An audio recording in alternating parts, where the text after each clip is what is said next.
It is my pleasure and privilege to introduce our presenter tonight, Dr. Tinu Ruparel.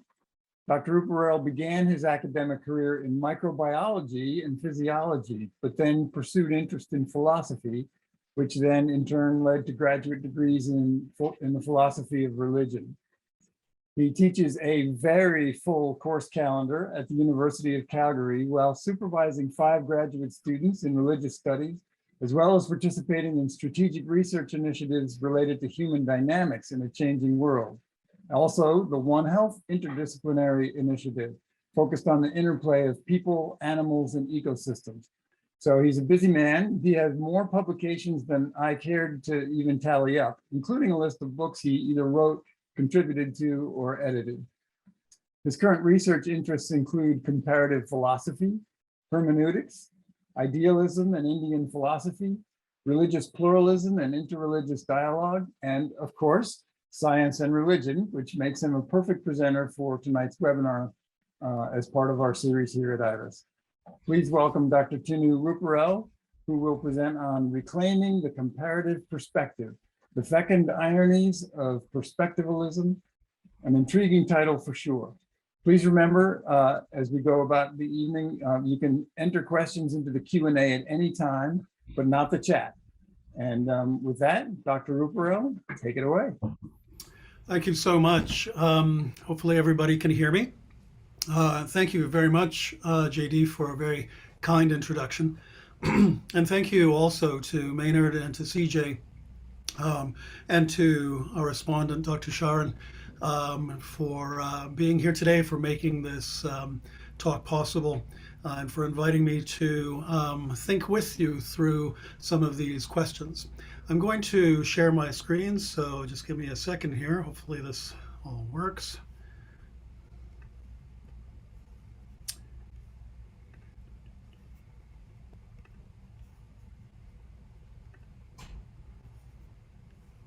Okay, hopefully you can all see that. I'm gonna have to move things around a little bit so I can see you all as well.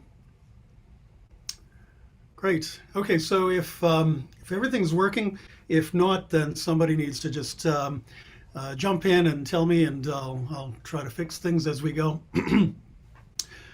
Just to begin with, and before we get on to sort of the meat of the matter, I thought what we could do is just, maybe I can make sure I get there. There we go. I'll just give you a little map of what I want to do, what I want to sort of take you through today. We start with, discussing some questions about identity. And we'll not really get into all of the various difficulties that we now face in terms of issues of identity, but I think most of us probably, are well aware of issues about identity, gender, race, politics, the whole question of who we are and how we're constructed in this kind of late modern neoliberal or capitalist sort of structures in which we live. And so I want to suggest that, in fact, many of our issues actually arise from faulty models of what it means to be a human being, what a self actually is. But I'll argue also that actually within this faulty model lie these tools, some concepts, some ideas that we can use to at least respond more fruitfully to these problems, if not sort of give ourselves some therapy to overcome some of these problems. I'll then work a little bit or talk a little bit about metaphor, irony, and the kind of pluralization or plurality that is at the heart of our understanding of ourselves as contingent and kind of relativistic. I should say that I will probably not spend as much time on some of them as others. Metaphor, for instance, I'm sure many of us have looked at in many ways. And so I'll talk very briefly about that so that I can spend a bit more time with the other questions about irony and the kind of perspectivalism that I want to promote. That gets us into questions or the concepts of perspectivalism, particularly developed from Jain philosophers. This is from the 5th century BCE, at least 5th century BCE in India, all the way up through really to the 1st and 2nd centuries in the Common Era. Their ideas get developed further and kind of become crystallized in the medieval period, anywhere between the 10th and the 14th century. And so it's quite a large development. I'm not going to spend much time on the history. Rather, I would like to talk about these concepts, these ideas, to see how much they might be able to help us.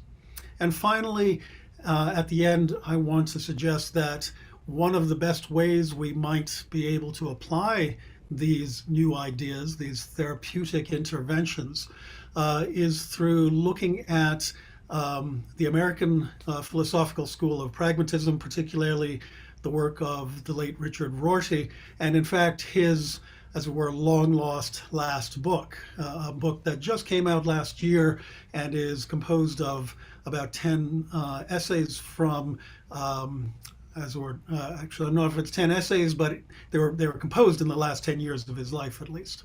So with that in mind, let's move forward here. So I want to argue, first of all, that we are all hybrids of a sort. And I think this should be a relatively uncontroversial point. Clearly, we are genotypic hybrids of our parents. You know, we're unique mixtures of our parents' biological, historical, and social realities, just as we are also the phenotypic hybrids of our genetic makeup and our various environments. What is more controversial, however, and more interesting, is that we are also hybrids in terms of our identities. We are all, I would want to argue, networked beings, created in a kind of tense negotiation between ourselves and others as we become a kind of nexus, a kind of mixture of processes, relationships, physical and social locations, embodied and performed personae. All of this together form our identities. Now, on one level, this is fairly easy to describe and admit. We are all well aware of the idea of a network and can imagine ourselves as nodes in a particular network of multiple overlapping networks of signification. However, picturing ourselves as but one point in this intersection with complex, shifting, and ever-transforming series of different networks, different overlays, as it were, is decidedly not the same thing as describing or articulating what it feels like to be part of this polysemic kind of web. Pardon me. We are, as it were, caught in a puzzle. Our subjective experience interrogates what it feels like and means to be identical to ourselves. This isn't just a tautology. To say that I am me actually hides many complex issues of ontology, epistemology, ethics, politics, theology, and we hardly need to be reminded of the high stakes which accompany questions of identity and belonging in our present day.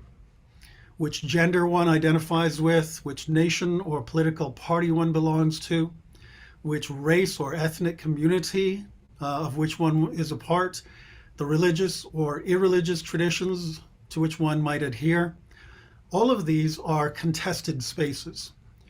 And it's not, I think, too much to say that at times we might feel like we exist in a kind of war zone with multiple contrary and conflicting forces battling and pulling for occupation of ourselves. Now, Charles Taylor argues that this modern malaise results from what he calls the buffered self, by which he means a social and discursive location where we are no longer infused through and through by a single particular form of life or culture, but rather we find ourselves at the liminal edges of multiple cultures, multiple ways of being. As he argues, 500 years ago, most Europeans were more or less thoroughly informed by the dominant culture and the conceptual schemes of Christianity, so that for them, it was almost unimaginable for them to consider a world in which unseen divinities, powers, and principalities might not exist.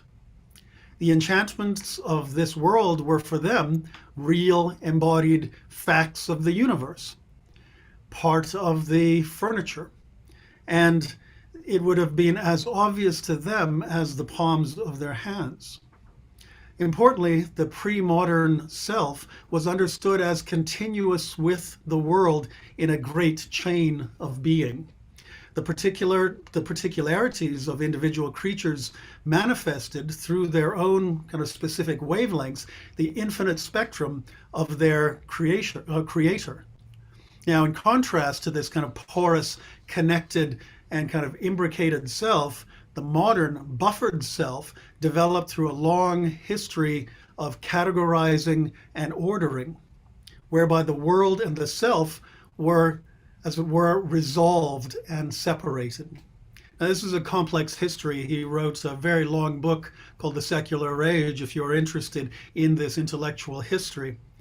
But crucially, for Taylor, the dialectic of resolving and categorizing was driven by moral as well as social, economic, political, philosophical forces. Indeed, Taylor doesn't actually aim at a philosophical analysis of theories of identity, nor a kind of constellation of complex histories, nor really even a kind of hermeneutics of suspicion, where the self really is a kind of handmaid to greater forces of the psyche or class consciousness or the will to power. But rather he wants to simply account for our lived experience. That is, that we naively take the world to be a certain way. We might say this is just the construal of the way we live, without ever really being aware of it as a construal, as a construction. For most of us, we live without being aware of this. We live as if it's all a kind of smooth plane.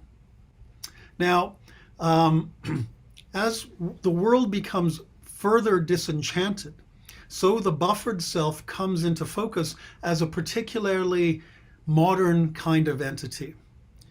This is the picture that I think is somewhat faulty. We see ourselves as an atomic, autonomous, essentially separate self. Whereas the pre-modern self was fully integrated into the great chain of being, each link of the chain being a kind of holographic node which contain all other nodes. The buffered self trades the hologram for a mirror. At best, the modern self mirrors other beings from which we are separate, while internally we exist only as the dark hollow of a hermetically sealed sphere. The Copernican heliocentric model is here enlisted to describe this central self, orbited by other distant selves who are themselves orbited or the central point of their own kind of planetary systems. The modern self thus creates the other as other. We are no longer continuous with all others and the rest of the world or creation, but we have become separate, and now we see the other as other, erecting boundaries between the self and buffering ourselves from the other's incursions into our inwardness. We are divorced from the great chain of being. This means that we are remade into lone, essentially kind of monadic points, made safe, surely, from the overweening power of those great others, God, the church, the state, society, each trying to create us into their images. But we finally, in becoming masters of our own destinies, we pay a heavy price. That is, the alienation of our autonomous, atomic, monadic self from all of our communities and our environments. The buffered self thus becomes, the buffered self thus was born from a recognizable and perhaps necessary desire to be liberated, to dream of a kind of authentic sovereignty. But what has happened is that the buffered self has become the buffeted self. We find ourselves caught in a taut network, like a fly at the middle of a spider's web. We hang stretched by the multiple seen and unseen threads to visible and obscured poles. Moreover, the more we struggle against our fetters, the further we bind ourselves as the threads wrap around our flailing limbs. We are trapped as we have been duped. The promised revolutionary freedom of the modern buffered atomic self has turned out to be just another form of late modern capitalist commodification. We are free to create ourselves so long as it conforms to one of the models on offer. Our desire, for instance, to think different was just really a ruse to buy more Apple products. We sing our own song, but only after we've bought the world a Coke. So the modern autonomous identity, this buffered, free from institutional powers, is actually ironically trapped. It is what I call the middle self. We're still stuck between competing pressures, concerns, and various ways that these powers render us, even though we don't see it. At the same time, we insist that we are actually free. It is the hallmark of our contemporary identities. We are perpetually chained in the middle while loudly decrying our freedom. Now, this is nowhere more seen, I believe, than in the idea of being spiritual but not religious. As Jeremy Corrett and Richard King have argued, modern spirituality, like religion, has no essential or universal meaning. So I'm just going to move over here. So spirituality, like religion, doesn't actually have any essential meaning. Rather, spirituality has become a kind of cultural addiction, a claimed panacea for the angst of modern life. While promising authenticity is in reality accommodation, while promising authenticity, it is in reality accommodation to the social, economic, and political mores of the day. With little in terms of challenging the status quo or to a lifestyle of self-interest and ubiquitous consumption. Spirituality and indeed human being is subject to the hidden hand of the market. We are, following Heidegger, consumed as raw material in a technology of production. And I'll give you a little quote here. This is from Heidegger's Question Concerning Technology. The self is determined in a concealed way by the complete emptiness in which beings are suspended. This emptiness has to be filled up by the unconditional possibility of production, the production of everything. But the emptiness of being can never be filled. The only way to escape this emptiness is to endlessly order and arrange beings so as to guarantee incessant, aimless activity. Now, I've painted a rather bleak portrait of our present predicament, and there are many details that I've had to leave out. It's beyond the scope of our present conversation. Nevertheless, I do not believe that I've overwrought this situation. Our current worries about identity, boundaries, solidarity, and democracy are, I believe, symptoms of our experience of this modern buffeted middle self. So is there a way to get out of this conundrum? Can we free ourselves from our fetters? Is this promise of authenticity achievable? Now, in contrast to many conservatives of all sorts of stripes, I don't think that we can actually return back to a kind of pre-modern porous self. But I think we can redescribe the middle self such that novel forms of being might be revealed. Moreover, I want to argue that we can leverage some of the very dialectics which landed us here in the first place, that is, within the notions of hybridity, liminality, and relativism, to indicate, however sort of synoptically, three processes which are built into our present situation, but they provide the tools for their overcoming. And these are metaphor, irony, and pluralization. I'll do so by engaging three discourses: Paul Ricoeur's analysis of metaphor, and very briefly there, Kierkegaard's reflections on irony, and the Jaina concept of many-sidedness, or anekantavada. As I hope to show, these three are intimately related, and together can help us to describe or redescribe and release this middle self and become what I want to call the interstitial self. And we'll talk a little bit more about that later. Finally, I want to consider Rorty's later work to sketch how the ironies crafted by the metaphorical, ironic pluralism produces a kind of perspectivalism which actually might help us live with a greater degree of freedom. So, on to metaphor. Now, metaphor is far more ubiquitous than we usually assume. It's much more than merely a linguistic or kind of a resting ornament of rhetoric. Rather, metaphor is fundamental in a way that fundamental to the way humans create and learn new meaning. In Paul Ricoeur's influential account of metaphor, he sees it as a figure of speech whereby one thing is referred to in terms which evince another. Now, metaphor works by kind of redescribing various poles of a metaphor. A metaphor brings together things which apparently don't belong together, and in fact kind of logically are incompatible.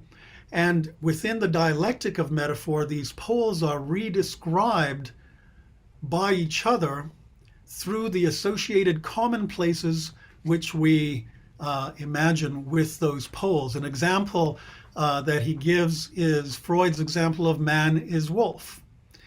In Freud's metaphor, men are understood or created or signified to be more wolf-like, just as wolves become more men-like or human, because metaphors always work in both ways. So these associated commonplaces allow us to create a kind of new metaphorical interpretation, which is, as it were, suspended between the two poles of the ideas we brought together, these parent poles. Metaphor, most importantly, is a semantic generator. It creates new meaning. And this is, I think, really important if we are going to think about how we can get out of our present predicament about identity, when we have become trapped as the buffeted self, thinking through the metaphors that got us here in the first place. The idea of or human beings as the rational animal, or as the speaking animal, or as the embodied animal, or as the cogito, or whatever we might have. Those are all ways of thinking about ourselves through these metaphorical significations. But what Ricoeur reminds us is that all metaphors kind of exceed their boundaries. There's more meaning there than we usually settle for. They are polysemic. And this, I think, gives us the possibility to create a bit of wiggle room within the web of significations we find ourselves caught there. We can create, as it were, a new kind of hybrid meaning. And we'll talk more about what that hybrid meaning could be. But most importantly, this redescription allows not only ourselves, but the way we see the world to be transformed or translated. The dialectics of metaphor do two things for us, and they're characterized by the Siamese twins of translation and mimesis. Translation allows us to speak of a single referent in a different language, dialect, or register. Applied to our identities through metaphors, we imaginatively take on alternate ways of being. We imagine or redescribe ourselves as other. Through translation, our identities, we become, as it were, strange to ourselves. We become instantiations of a kind of alterity. We become elusive, deferred, different, mercurial, and kind of semantically slippery, so that we can wriggle loose from the network bonds which we hold, which now hold us to specific renderings. Importantly, as we translate ourselves through imagined metaphorical play, asking ourselves the question, what if I was other than I am?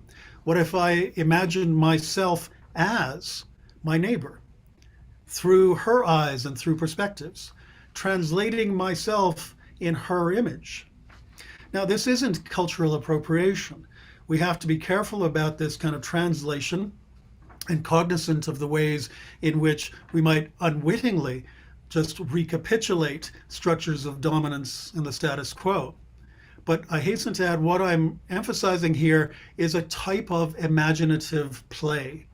It's decidedly not a kind of serious endeavor where we're trying to represent the other, if that was even possible. Rather, it is the kind of thing that happens to us all when we experience, for instance, fiction. We imagine ourselves or reimagine ourselves. We recreate ourselves, a form of ourselves, really. And this kind of imaginative metaphorical play is as transformative and as dangerous as fiction. The freedom of playful self-translation is not meant to replace or subsume someone else, but for my purposes, it's only there to create enough space for the buffeted self to breathe, to merely loosen the ropes that bind us. And in any case, we're still tasked with the work of mimesis, which is the flip side of translation. Now, if translation makes us strange to ourselves, mimesis recovers our identity by locating the real referent of the metaphor, this redescribed thing, as ourselves. Seeing ourselves as others makes us into an imitation of someone imitating ourselves.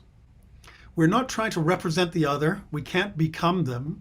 Rather, our referent is always and only ourselves. We recreate or mimic ourselves through translating ourselves through another's perspective. And this enacts a kind of inherent reflexivity which is built into metaphor.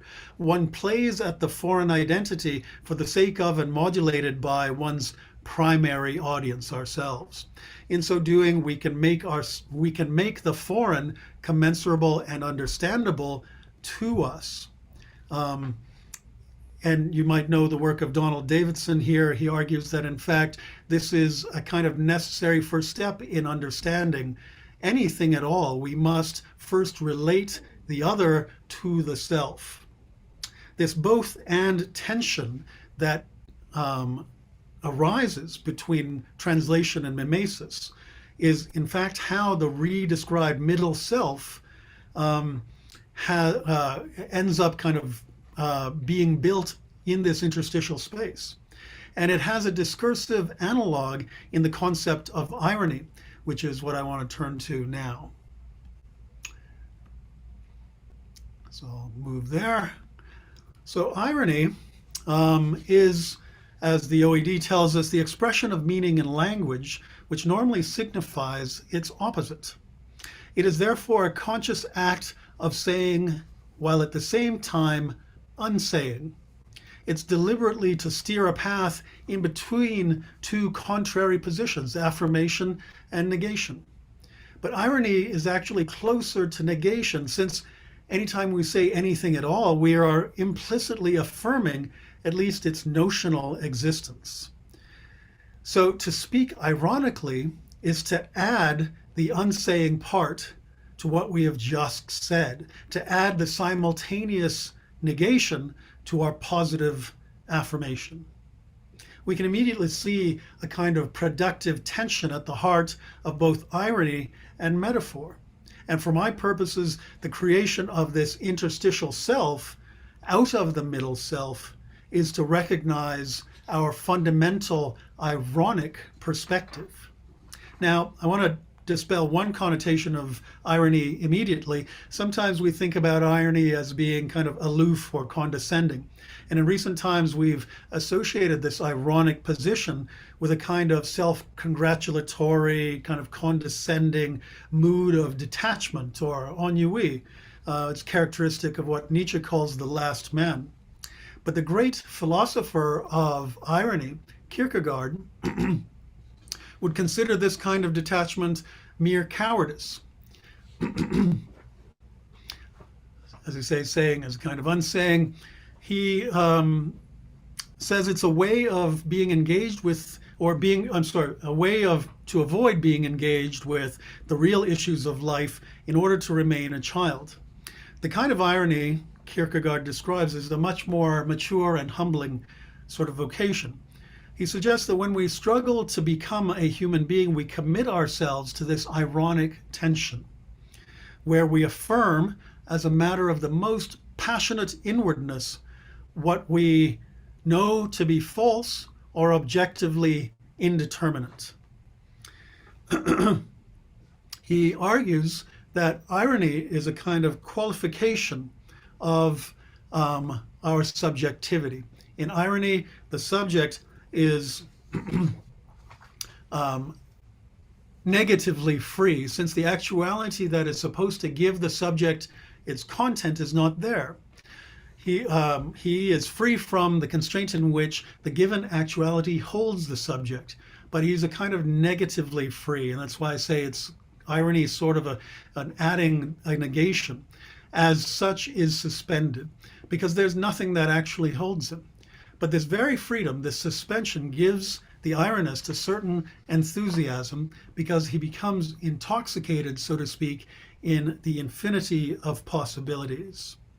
So for Kierkegaard, our ironic position, our ironic standpoint is to admit that as we are, as it were, positive characters, positive personae, those personae, those identities are always also made strange, made sort of undermined, as it were.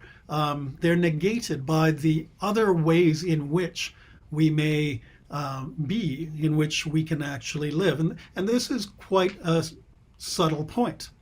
What Kierkegaard is saying is that irony doesn't so much detach us from the world as it enables us to experience the world more deeply in its infinite complexity. It liberates us from the either or the mirage of objectivity into the ironic both and of the metaphorical redescription that we find ourselves able to perform. It frees us from being construed as the buffeted middle self in order to redescribe us as an interstitial self.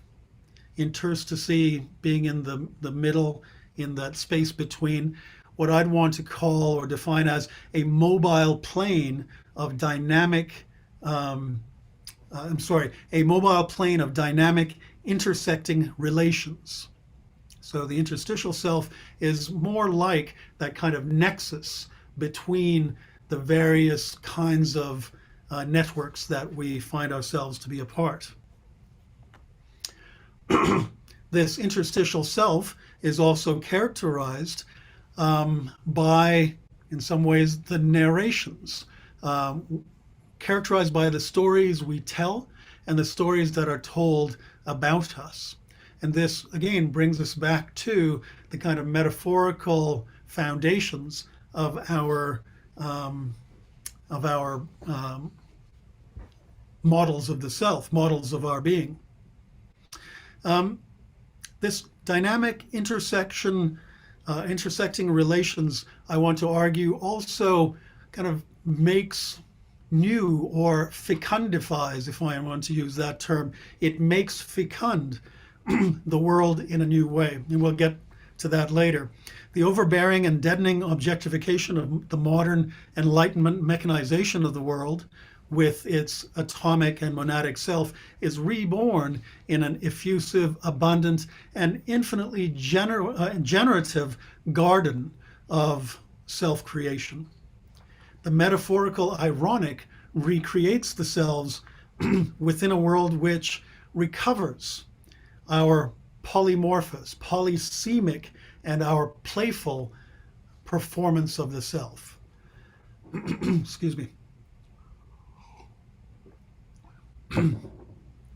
Now, leveraged to redescribe this middle self, Kierkegaard's reflection on irony give us a way of accepting, rather than dismissing or seek to destroy, the absurd position of the modern self.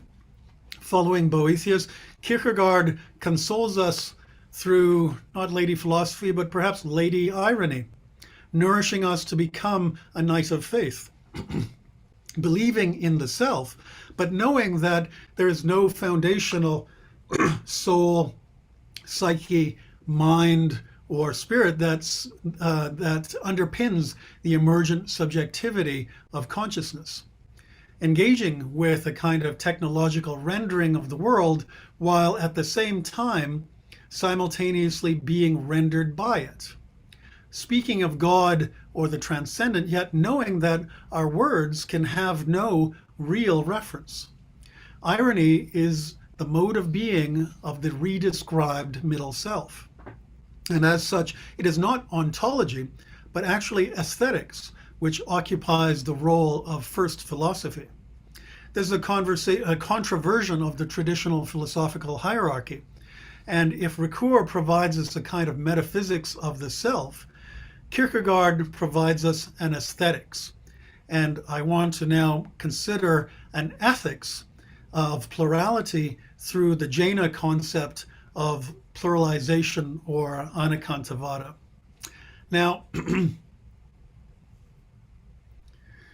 philosopher Bimal Krishna Matilal describes the Jaina theory of anekantavada, or sometimes called Syadvada, as a form of metaphysics. Whereas Advaitins may wish to claim that everything is one, Buddhists that everything is non-soul, impermanent, and characterized by suffering, the materialist might want to argue that everything is nothing more than matter in its various forms, and idealists might want to argue that everything is fundamentally mind or consciousness. The Jains claim that everything is non-one-sided. As a defining characteristic of Jaina thought, one can understand anekantavada as the attempt to reconcile contrary positions, to show how mutually opposite characterizations of reality by rival philosophers should be reconciled. For, depending upon different points of view, the reality can be discovered to have both natures, being and non-being, permanent and impermanent, general and particular, expressible and inexpressible. Excuse me. Anekantavada can be likened to a kind of perspectivalism. Now, while the notion that one's historical perspective and social location partly determine the kinds of questions one is likely to ask, as well as the availability of the possible answers, this is hardly a revelation. But we should be careful to distinguish this from a crass form of relativism, which suggests that given the necessarily contextualized nature of all of our epistemic commitments and all of our truth claims, one can conclude that no particular truth claim is valid, or that one claim is as good as any other. Such relativism, though perhaps rife in our modern day, certainly it's rife among the students that I teach, is absolutely anathema to the Jaina view, as it would be for Kierkegaard and Ricoeur and even Nietzsche. Jaina perspectivalism is closer to what Janet Soskis claims, drawing on the philosophy of science, when she rightly points out that the world in which we live is so complex that it will never be able to be comprehended by a single theory.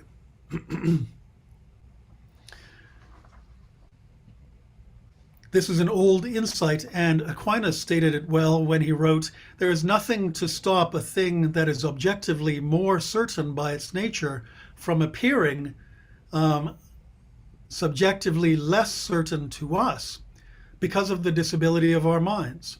He says, "We are like bats who in the sunshine blink at the most obvious things." So all we have, therefore, are various perspectives, various models, may well be informed by the realities which they're trying to model, by which we can approach and approximate our object, the thing that we're trying to think about or live in. Now, this doesn't, as I say, lead to a kind of pernicious relativism, because the reality to which our models refer may still be unified, despite the panoply of models that you have. Complex topics like the nature of identity and selfhood, no less than a comprehensive model of the universe, may well be described by complex descriptions rather than singular, simpler views. The doctrine of anekantavada thus begins with this kind of perspectival insight, but it is developed further in response to various kinds of criticisms. And this is exemplified by the 8th century Jaina philosopher Haribhadra. And I'm going to move to some of his points just now. Sorry.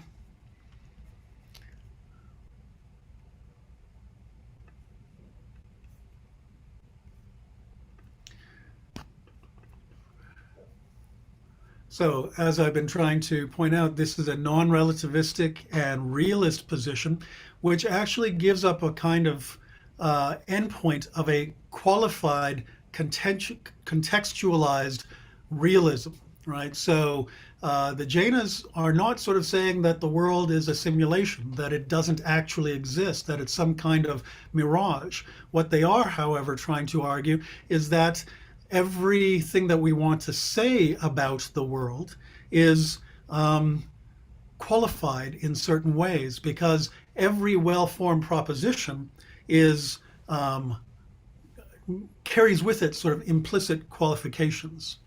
Now, Haribhadra argued that a statement can be both true and false if one stipulates the particular conditions or the perspectives which are, in normal discourse, hidden, assumed, or neglected. But if we want to be clear about the proposition, we must include them in order for the truth value to be determined.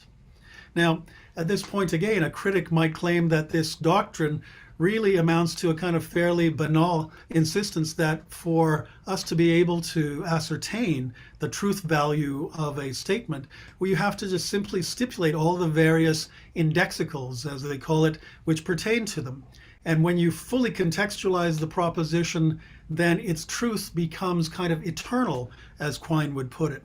But we have to remember that, in fact, and as Matilal reminds us, anekantavada actually entails a further claim that it is not, in fact, possible for a non-omniscient being to stipulate all of these possible indexicals.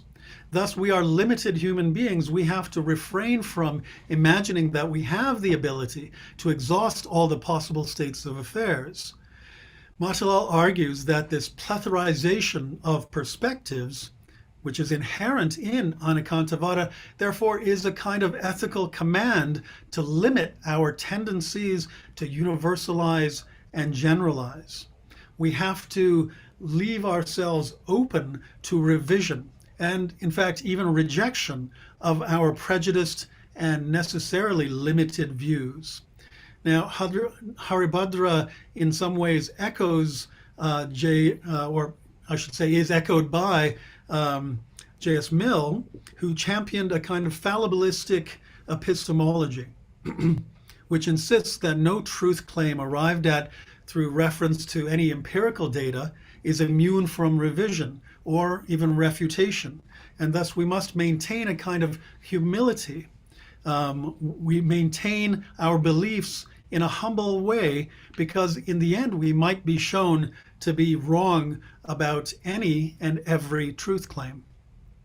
So I've left out a lot of details here, and a thorough consideration of Jaina logic and metaphysics, for instance, would have to include how they preclude certain kinds of criticisms based on, theological or metaphysical commitments, and these might not be available to non-Jains. However, we should note that Jaina logic and epistemology is actually realist. They're rejecting relativism, experiential expressivism, non-realism. What the doctrine is trying to say is that all truth claims are necessarily qualified by certain conditions as inherent parts of their of their qualities and their truth claims or meaningfulness. We cannot, in fact, understand the meaning of a claim, a truth claim, without reference to the various ways in which that claim is qualified. To argue that this qualification is referred to in Sanskrit by a particle called syat. Literally it means something like, as, or maybe, or it may be so. And as we get into Jaina epistemology, it's probably better understood as something like in some way or in a certain respect. You can see how it's about a kind of qualification, a particular sort of perspective. Now, this view gets developed in later Jaina thought as the doctrine of what's called syadvada. And it's a corollary of anekantavada, but in some ways gives more substance, more articulation of the kind of negative no one view. Syadvada talks about the ways in which views need to be qualified in sort of multiple ways. Now, what Syadvada does is turns a kind of categorical statement like X is Y into a qualified statement, right? It's conditioned or qualified by the conditions so that we get something like, qualified by conditions A, B, and C, X is Y. Now, importantly, Jains, along with Buddhists and many Hindus, actually maintain that all true statements, I should say, all well-formed truth claims or propositions actually are adjudicated by what's called a tetralogical truth condition. And you might remember your first year logic. Aristotelian logic has two truth conditions, true or false, whereas Indian traditions have 4 truth conditions, true, false, both, and neither. True and false are accepted by all Indian philosophical systems. Buddhists include or emphasize the neither condition, and Jains, in fact, emphasize the both condition. Right? So for Jaina logic, all well-formed propositions could be true, false, and if that's the case, then they must have as an implication or as implicitly included the both condition. Now, the insistence that all states of affairs and identities can be both true and false harkens back to, gives some kind of articulation of the sort of rather vaguely understood ideas of metaphorical predication and ironic double vision, as it were, seeing things both and. And what they use to refer to this is the idea of avactavia. And it literally kind of means the conglomeration of true and false in a kind of word called, or a word that literally means inexpressible, but it connotes the idea of yes, no. And this is actually a really important point for the development of Indian religious traditions. If there is always the possibility that things express a kind of avactavia, an inexpressible way of being both and true and false, then our syadvada, our anekantavada way of understanding the world results in a kind of humility, because there's always a certain form of fallibilism involved, right?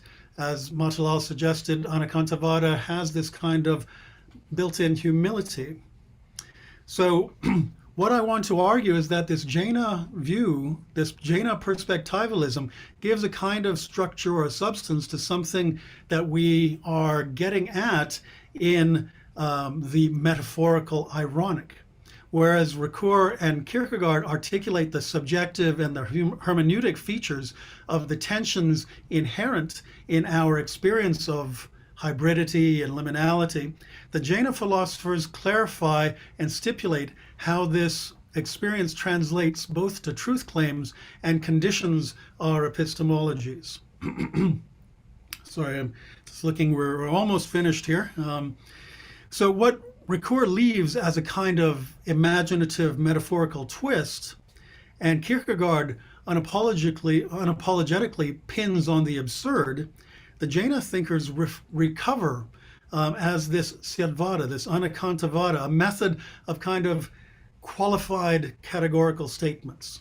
Moreover, as an ethical precept, anekantavada insists on fallibilistic humility, reminding us that the truth might look different from here, and that we must be on our guard to refrain from fetishizing correspondence as an idol, but rather than, as Rorty suggested, as an honorific.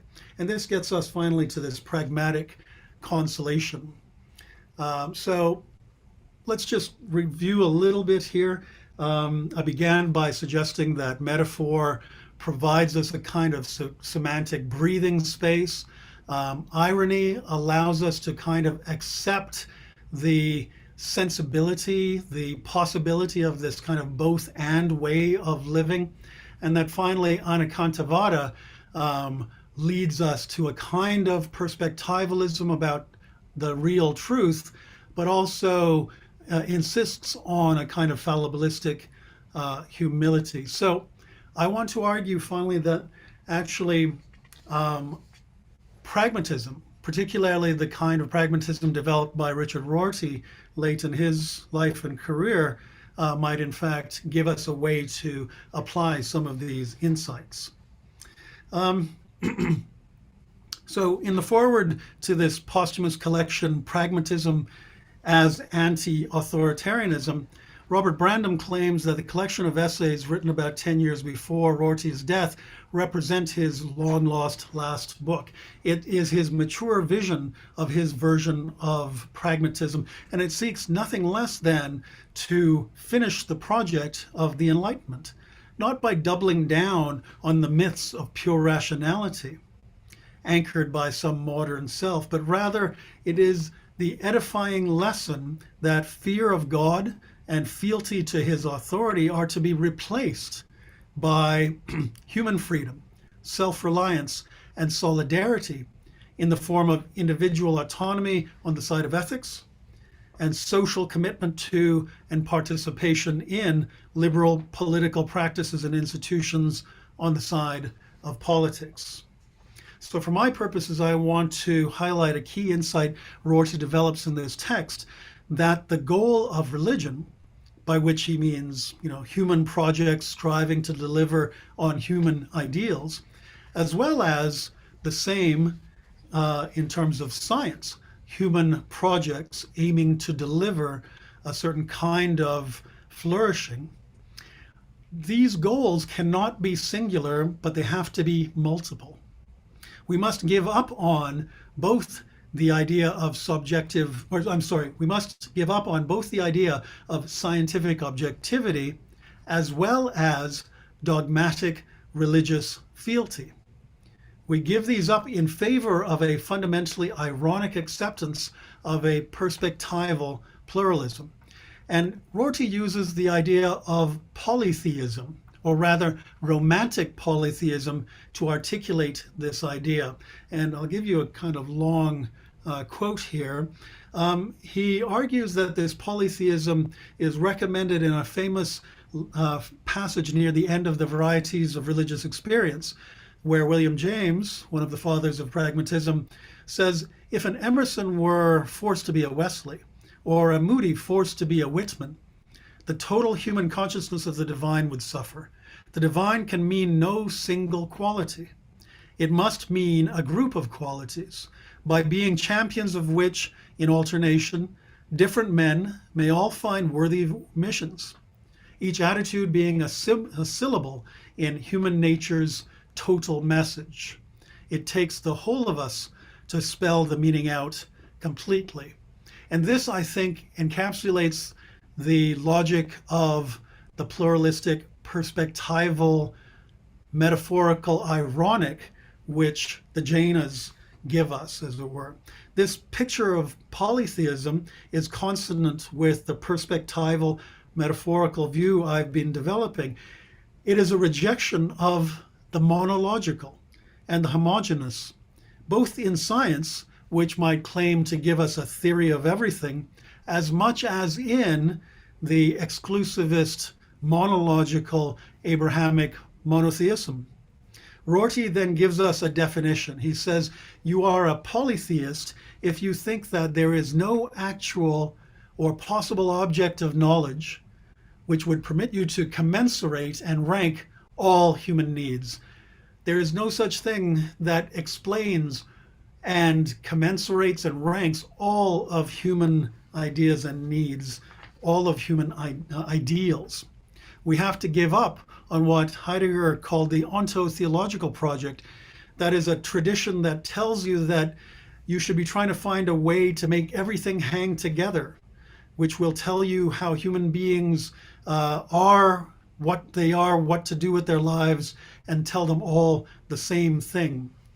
In favor, rather, we need to have a radically pluralistic, a contingent, and naturalistic project of anti-authoritarian, romantic utilitarianism. While Ricoeur, Kierkegaard, and Haribhadra might have quibbled with some of the sort of anti-traditional tenor of Rorty's rhetoric, I don't think they would disagree with the thrust. That is, we have to liberate ourselves from the tyranny of the monsters that we ourselves have created. Truth, with a capital T, objectivity, with a capital O, the noumenal, the real, the reality itself, the Godhead, the Tao, Buddha nature, the theory of everything. All of these are nothing more than idols. Rorty states that once we become polytheistic, we will turn away not only from the priests, but such priest substitutes as metaphysicians and physicists, from anyone who purports to tell us how things really are. Anyone who invokes the distinction between the true world and the apparent world that Nietzsche ridiculed in The Twilight of the Idols. Both monotheism and the kind of metaphysics or science that purports to tell you what the world is really like are replaced with democratic politics, a free consensus about how much space for private perfection we can allow each other takes the place of this quest for the objective. So this is a pretty radical and pretty challenging position, I think. But I think it is consonant with Jaina perspectivalism, and it includes so much of what Ricoeur and Kierkegaard supply us with.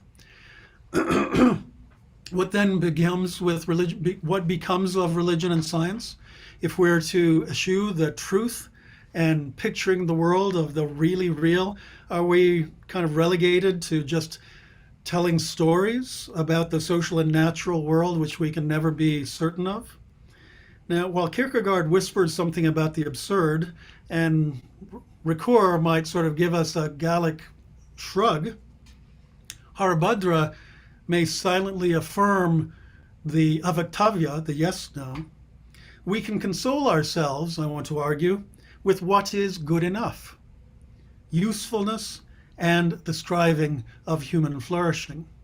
Because in the end, usefulness is what we can redeem from science, and striving for human flourishing is what I would want to argue the goal and substance of religion.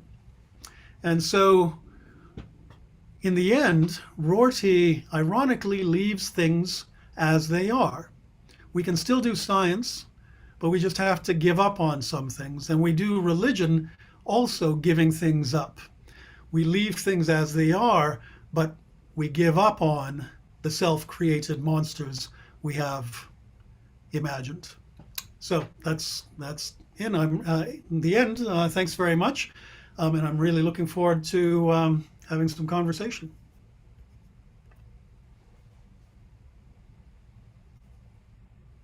Wow, thank you. I learned a lot. I'll bet all of us did. I want to introduce our respondent this evening, Dr. Brahmakari Rajvihari Sharan. Dr. Sharan is the first full-time director for Hindu life in campus ministry at Georgetown University and an adjunct professor in the theology and linguistics departments. He's an expert in Indology, Sanskrit philology, classical Indian intellectual systems, Indian religious traditions and society, medieval Braj literature, and Vedanta. He speaks 5 languages and is literate in 2 others, and is the translator for a book whose title, if I attempted to pronounce it, would be so bad as to make any other Hindu scholars here tonight cringe painfully. So I won't attempt it. Dr. Sharan will present his response to Dr. Ruparel's presentation. And go ahead, Dr. Sharan. Thank you very much, JD, and thank you to Maynard and CJ. But I would definitely like to thank Dr. Ruparel for such wonderful and erudite weaving together of 2 worlds, which is quite unusual in the spaces that I occupy, because in our lovely college here at Georgetown, the West is the West and the East is the East. So to definitely navigate between these 2 seemingly, well, I would say opposed the way that I have encountered it here, edifices has been masterfully done. So I can only say thank you for bringing to the fore some of the East in what usually remains a discussion from the West. I was particularly taken by Kierkegaard and the use of Kierkegaard as irony. It reminded me very closely of the work by Emily Hudson. She wrote a book quite recently called Disorienting Dharma. And her argument was that the whole point of narrative was to not suggest that this is a right way or a wrong way, but to simply give you some situation which is completely confounding and let one sit with it. And what would rise would be an answer that would help that person forward in just that moment. And I think that that has strong parallels with what is going on in the philosophical world in ancient India. There is hair splitting, and to each of our audiences here, Dr. Ruparel did a very good job of condensing what Haribhadra Suri's followers and his detractors had argued and quibbled about and engaged in endless hair splitting on for I'm sure when I read Haribhadra Suri, I was cringing at the prospect of answering that exam. So I suppose what I wanted to just pull up was how very close what you said here today reminds me of Bheda Bheda Vedanta. The ability for contrary characteristics to exist inherently within a singular substrate at the same time. I think that was something very well positioned by yourself when you talk about empiric fallibilism as well. Insofar as empiric fallibilism is the bedrock upon which a lot of Indian philosophy is built. As you know, the epistemology and the discussions about epistemology are exceedingly long, but I suppose the standout portion for me from this empiric fallibilism and what it lends to the discussion today is that it does really help us understand in the modern world that things aren't always as they seem, and we do, as you say quite rightly, have to have that humility when approaching things. You might see me here, by the way, and say, oh, but you've drunk the Kool-Aid of one of your traditions. And I would say yes, but I was also born and brought up in London in the United Kingdom. And physics, actually quantum physics, was the piece of the puzzle that brought me back from abject anti-theism and anti-religion. I would suggest I am still anti-religionist, very much. But I'm really interested in the fact that what you've been able to do here has been to highlight how philosophy presents many arguments that would help us to utilize the tools that we have developed in a way that actually achieves Shreyas, which is, for those of us who aren't familiar with Sanskrit, Shreyas is betterment. That is the sole project of the Dharmas across the board from the beginning. And another project, I think, that goes as a corollary with the project of the Dharmas is how do we finally escape for ourselves these cycles of dissatisfaction and suffering that we put ourselves into or are put into. And insofar as science allows us to do that and philosophy allows us to do that, I think we would be 100% on board with the conclusions that you've drawn today. Dr. Ruparel, so that was my response, and I suppose I have just one question. How many people do you think are ready for this? It's a very good question, and thank you so much for those comments. I'm very glad you brought up the Bheda Bheda sort of arguments. My PhD used a lot of that, particularly in Ramanuja's ideas of the world as God's body. Excuse me. And I go back to that a little bit just to sort of talk about how even with Ramanuja, an 11th century Vedantan philosopher, he's struggling, I think, to talk about the same problem that we see in philosophy and to some extent even in science from time immemorial, the problem of the one and the many. And you know, we read about this maybe in Philosophy 101 back with Plato, that problem of one and the many. And I find myself constantly coming back to that and feeling like now I'm going back through the cycle of the same thing over and over again. Ramanuja is working through these problems and gives us a kind of model, a metaphor of the body as a way to imagine this tension which seems irreconcilable. The body being unified but having parts. And at the same time being, as it were, more than simply the sum of its parts. So the person is thought to be in some ways like the body to its parts. My finger is part of me, but my finger is not me, yet it's a necessary part of it, right? A necessary connection. And so the idea of the body is, I think, a really fruitful model or metaphor which really keeps that tension alive of you know, this conflict that we see, the one and the many, this constant being pulled. And it's that tension that I think might respond to your question. Because, yes, most of us, I don't think, really want to enter into a life of even greater tension in some ways. The Knight of Faith, as Kierkegaard would put it, the pragmatic Democrat, perhaps, as Rorty would have it, the redescribed poet, as Ricoeur might have it, the Tirthankara, perhaps, or the enlightened being for Haribhadra.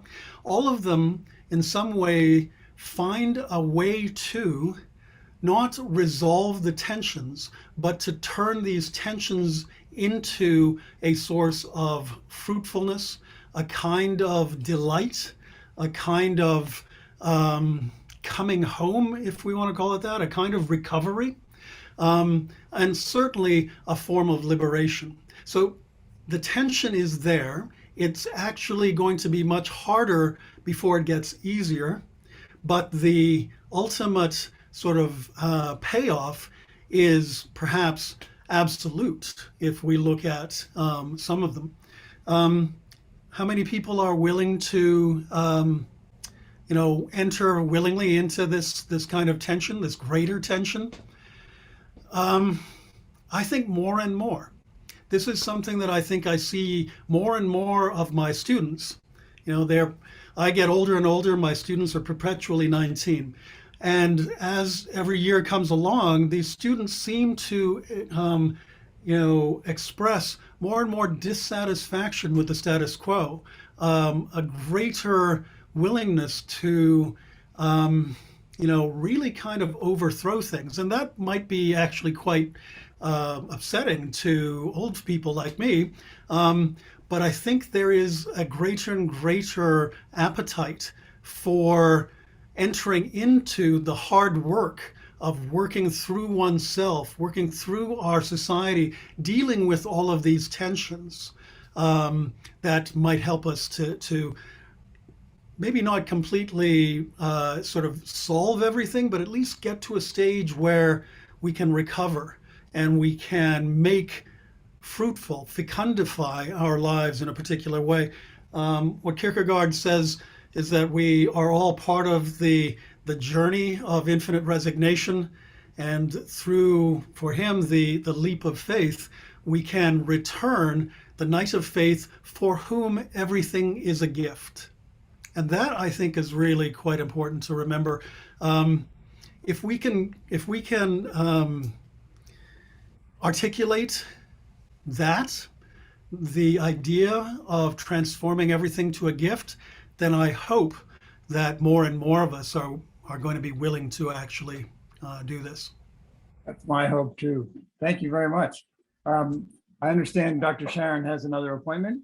Yes, I do, unfortunately, but thank you for that answer. And I hand over to you, Davey. Thanks very much for your comment and question. Thank you. Let him go with our thanks. Yeah, thank you very much, Dr. Ruparel. We do have some questions here. Obviously, there is much more that could be discussed regarding these topics. And Marion Griswold asks, I think perhaps a little bit tongue-in-cheek, will you come to next year's IRAS conference and give a week-long course in Jainism? Jainism, gosh, actually, I think Dr. Sharon should do that. When you were introducing him, I thought, oh man, I'm really in trouble. He knows way more about this than I do. But I'd be very happy to talk and maybe converse with him about the kind of technology, as it were, that Jainism and other Indian and non-Western traditions can actually give us. I think about technology not simply as tools that we can use to manipulate, but just like any tool, they transform us in their use, right? If all I've got is a hammer, the world is just a bunch of potential nails. But if all I've got is a hammer, the only thing I can be is a hammer user. And so we need to employ more conceptual tools from a broader and wider variety of sources. That, I think, is part of what Rorty is trying to say is that we need to broaden out our goals, and by doing so, um, encourage solidarity with a greater variety of traditions and people. Yeah, I love that. And I personally hope that the answer to Dr. Sharon's question is that as people see how our current ways of thinking, especially the sort of black and white mode that we've been in for hundreds of years, as that breaks down and fails to serve us well, especially in environmental arenas, that people will become more ready to embrace a kind of ambiguity in their thinking. And particularly when you were talking about anekantavada, I hope I'm saying that right. Yep, that's right. New term for me. I was thinking, and I can tell from a question from Elizabeth Bjorkman that she too was thinking about complementarity from physics. This idea that in order to understand the nature of subatomic particles, you have to be able to see them in two very different, actually contradictory ways simultaneously. So can you say a little bit about quantum physics and complementarity with regard to I absolutely agree. I think we can see in various scientific endeavors this this tension, and in some ways the struggle to articulate a model which doesn't reduce or collapse that tension. Quantum theory particularly is very good about this, but I can't claim to really understand it. In this, I think I'm in good company. Lots of people struggle, and at the same time, I think quantum theory, physics particularly, is maybe a kind of paradigmatic example of how science deals with complexity and ambiguity, because they are so well versed with and so comfortable with the idea of model production. Because we can't directly experience those things which physics purports to speak about, we then have to make sure that all we've got are, or I should say not all we've got, but we have to pay more attention to the production of our models. And in some ways, I think, again, Rorty is completely on board with this, because if all of the physics that we have been able to do ultimately comes down to the exquisiteness of our models and the usefulness of these models, then why do we need anything more than that? Do we have to, in fact, claim an absolute objectivity? And of course, for Rorty, he wants to base this in our social world so that we avoid worries about truth and homogeneity. But even in the scientific world, I think we are in good sort of company when we talk to physicists. I find actually, and I used to be a microbiologist and physiologist, I find that my colleagues in the biological sciences are the most recalcitrant. They're the hardest ones, I think, to let go of the feeling that when they're looking down their microscope, they feel that this is real reality. But we forget that what we're seeing is transformed through the technologies of optics, of electron microscopy, all of these things. We never really have an absolute or direct awareness of reality. And so we're left with multiple possible models.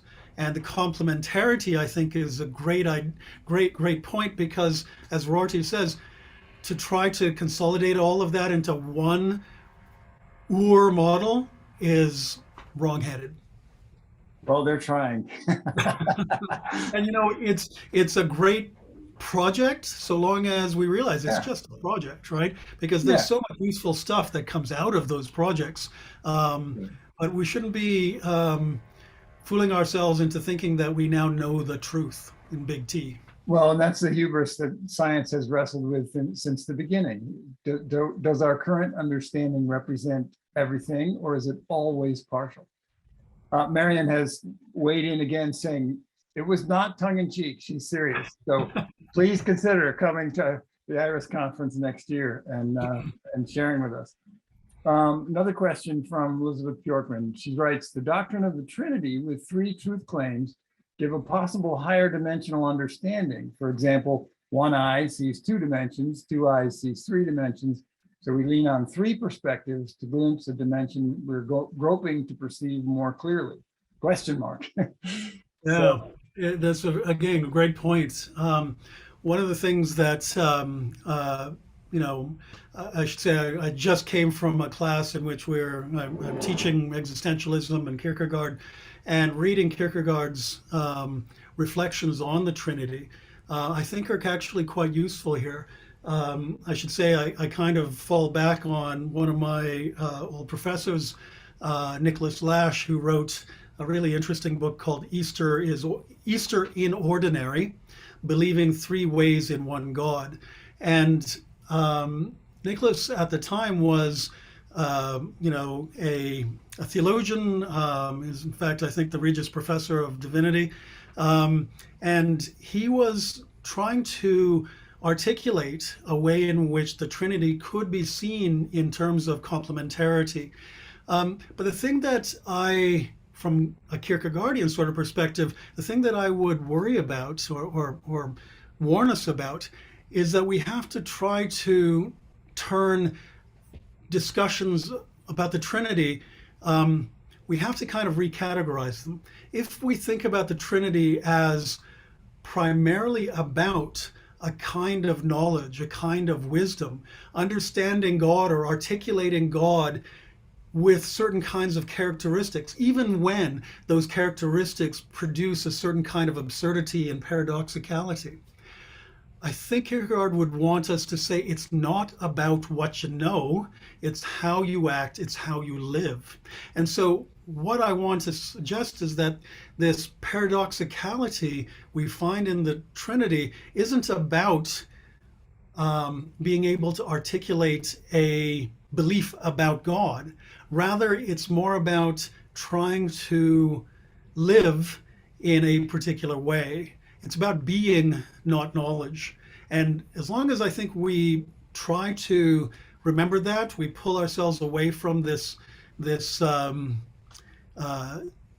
absolute need we have as humans to know everything, and rather try to be or try to live in certain ways, I think we might avoid some of the more complicated and difficult issues with trying to articulate what is, by all accounts, paradoxical. Wow. Well, I think that's a good note to end on.